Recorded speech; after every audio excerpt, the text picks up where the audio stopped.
Bien, saludamos a Sebastián Bosch, es el director del Museo Gallardo, Museo de Ciencias Naturales, Ángel Gallardo, así se llama. ¿Qué tal? Bien. Buenas noches, gracias por venir.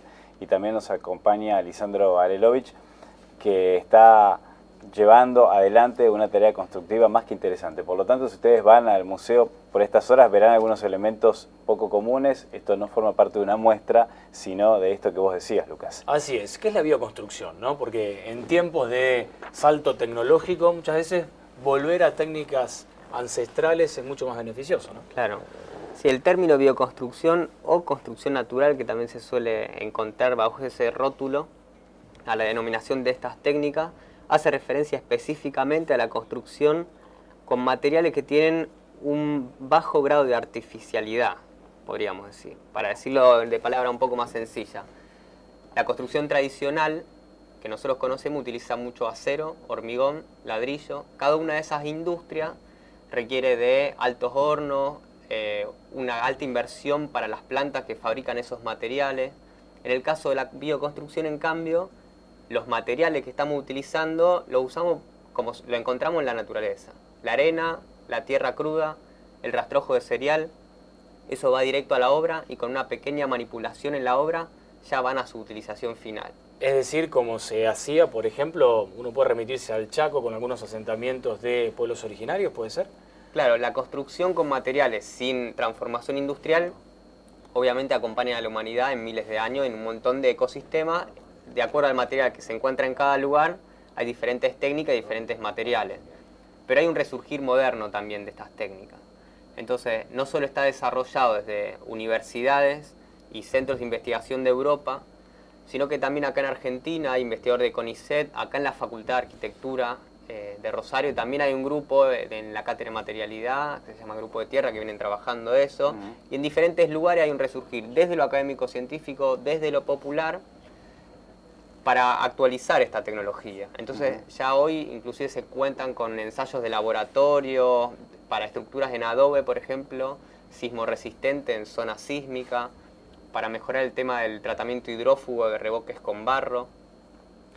Y después los materiales son muchísimos. Por ejemplo, el famoso adobe, que es el que uno ve en el noroeste, donde hoy hay, por ejemplo, planes de Fonavi, de viviendas populares hechas en adobe. También hay otros bloques de ladrillo que no requieren de los hornos, conocido como BTA, que sería bloque de tierra alivianado, o BTC, que es el bloque de tierra comprimida. Son diferentes técnicas modernas y de actualización del material que es la tierra cruda, ¿no?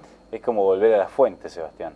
Sí, sí, es algo así, es retomar algo de tradición, pero con esta vuelta de tuerca que dice Lisandro, ¿no? Ahora, ¿qué es lo que están haciendo exactamente allí en el museo? ¿Están ampliando alguna sala? Estamos replanteando espacios, y esto es algo interesante al menos interesante para nosotros en Hacer Eje, ¿no? El contexto en que sucede todo esto, es el contexto de un espacio público, de un organismo dependiente del Ministerio de Innovación y Cultura, que es público, lo que implica la posibilidad de difundir y la posibilidad de hacer accesibles estas técnicas. Y el otro punto, el otro eje que nosotros consideramos interesante es la visibilidad que va a tener este espacio. El museo o los museos son aparatos que visibilizan algunas cosas e invisibilizan otras, ¿no? Cuando tenés que montar una muestra, una exposición, o cuando tenés que elegir qué expones, no podés exponer todo. Entonces, siempre hay algo que queda oculto. Bueno, en esto que hacemos nosotros, además de construir oficinas y de habitarlas, tenemos la posibilidad de mostrar algo con lo cual estamos convencidos que es un camino correcto, que está bien. Sí, el municipio está haciendo hincapié en esto de ciudades sustentables y además con la posibilidad de aplicarlo en ejemplos concretos. Bueno, en transporte, con el tema del incentivo a la bicicleta, ¿se puede inscribir este tipo de técnica dentro de lo que es el desarrollo sustentable? Por ejemplo, teniendo en cuenta que los materiales pueden alivianar o, digamos, impedir el recalentamiento que muchas veces uno ve en algunos edificios que no tienen persianas, que orientan al oeste, que esto genera un exceso enorme de consumo de aire acondicionado para tratar de alivianar el calor que hay en algunos ambientes. Sí, hay muchos temas, mira, para responder a esa pregunta. Por un lado están las políticas de urbanismo, que tienen que ver a veces con la aprobación, por ejemplo, de viviendas de eficiencia energética, lo que se llama el etiquetado de las viviendas, que tiene que ver con la disipación del calor o del frío de las estructuras, o sea, techo, piso, paredes, abertura. Entonces, para la aprobación de planos hoy no se cuenta con una legislación sobre eso.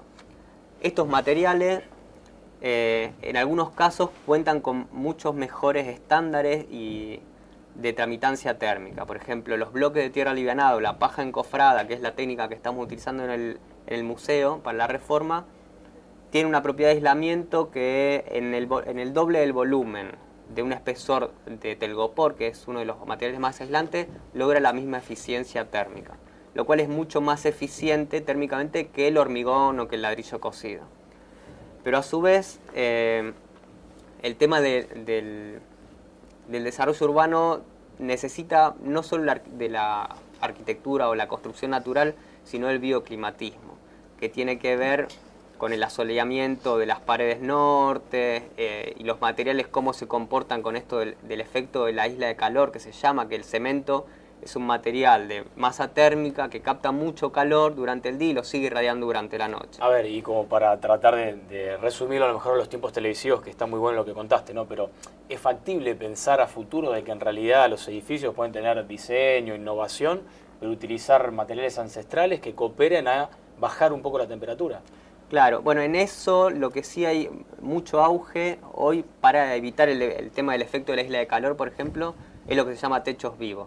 Son techos con una cubierta vegetal viva, que digamos, es otra cuestión. Claro, es otra cuestión, pero también se enmarca dentro de lo que es la construcción natural. Sí, los también beneficios genera un impacto positivo respecto a las lluvias, ¿no? Y claro, de este tema venimos hablando en las últimas horas. Tiene el efecto esponja, bueno, digamos, claro, de que ante determinadas precipitaciones libera el agua de maneras más suaves, porque no son superficies impermeables. Bien. Reduce el efecto de isla de calor y también aumenta la vida útil de los materiales de impermeabilización, porque el sol es lo que más deteriora los materiales. En la nueva sala, Sebastián, ¿tienen pensada alguna exposición especial?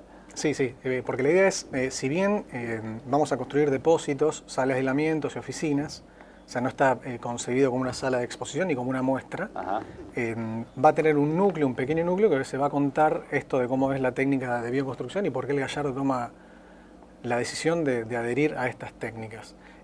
Y el plus, esto que charlamos antes, es que es más que una exposición en realidad, porque es una exposición que vamos a habitar. Una vez que esto esté funcionando, vamos a hacer visitas guiadas para que la gente pueda conocer nuestro espacio de trabajo y cómo está hecho nuestro espacio de trabajo. Bien, ¿y esto a partir de cuándo? Esto va a ser en la segunda mitad del año, no tenemos fecha concreta, lo que sí, en la segunda quincena de mayo vamos a empezar con el dictado de cursos y talleres de bioconstrucción. La gente ya va a poder, de hecho ahora ya puede acceder al espacio y conocer de qué se trata. Algo muy breve sobre el final de la charla.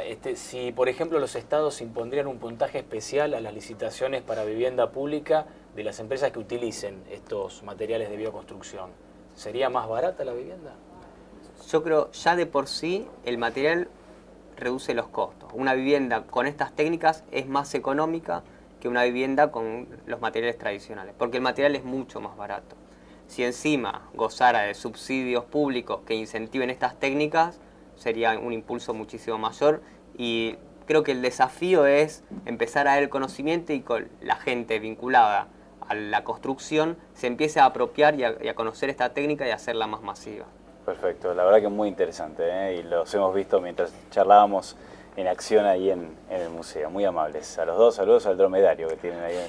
Serán dados, gracias a ustedes. Se porta bien, muy tranquilo, ese es el emblema del museo. Sí.